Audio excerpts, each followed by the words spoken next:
Chers auditeurs, dans ce nouvel épisode, nous allons parler de la dépendance aux dirigeants et de pourquoi elle peut devenir le principal risque pour une PME qui souhaite croître ou se vendre. Dans une période de consolidation rapide, de 2025 à 2028, les acquéreurs deviennent plus sélectifs et méthodiques. Trois signaux forts s'imposent.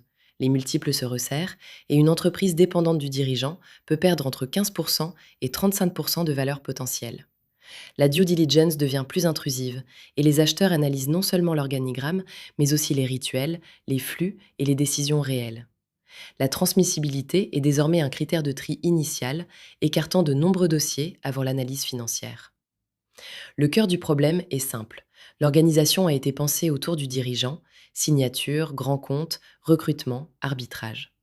Le cas typique, 70% du fonctionnement repose sur une seule personne. Résultat, une décote ou l'échec d'un deal. Ce n'est pas un problème moral, mais une architecture qui peut s'effondrer dès qu'on tente de la transmettre. Alors, que faire? D'abord, se regarder comme un acquéreur et se poser les vraies questions. Quelles décisions dépendent de moi? Quel processus existe uniquement dans ma tête? Qui prend réellement les responsabilités? Et que se passerait-il si je m'absentais un mois? Chez Scale2Sell, ce diagnostic crée souvent la prise de conscience. Sans objectivation du fonctionnement réel, on surestime la solidité de l'organisation. Ensuite, structurer pour réduire la dépendance.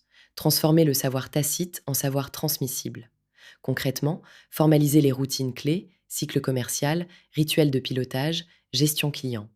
Créer un second cercle décisionnel avec des managers opérationnels responsabilisés. Clarifier les rôles et les arbitrages. Écrire les critères stratégiques. Et documenter les actifs immatériels, marques, méthodes, offres, process. Préparer la fenêtre de cession sur 1 à 3 ans. Stabiliser les équipes clés, sécuriser les clients stratégiques, rendre les flux prévisibles et démontrer que l'entreprise peut tourner sans le dirigeant. L'expérience Scale2Sell montre qu'une préparation de 18 à 30 mois peut créer un effet levier massif. Moins de risques perçus, meilleure valorisation et plus d'acquéreurs sérieux. Le bon moment survient lorsque l'entreprise est prête, le marché est favorable et le dirigeant est clair sur son projet post-cession. Des signaux concrets apparaissent. Les décisions ne dépendent plus du dirigeant. L'entreprise croît sans lui. Les clients n'exigent plus le patron. Les managers corrigent la majorité des problèmes. Et le dirigeant voit qu'il peut opérer au-dessus du système plutôt que d'en être dépendant. En résumé, la transmissibilité est la clé de la valeur. Une entreprise vendable est une entreprise qui peut fonctionner sans son dirigeant.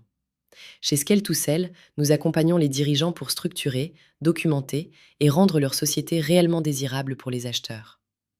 Merci d'avoir écouté. Pour échanger sur votre situation ou lire le blog, contactez-nous ou partagez cet épisode.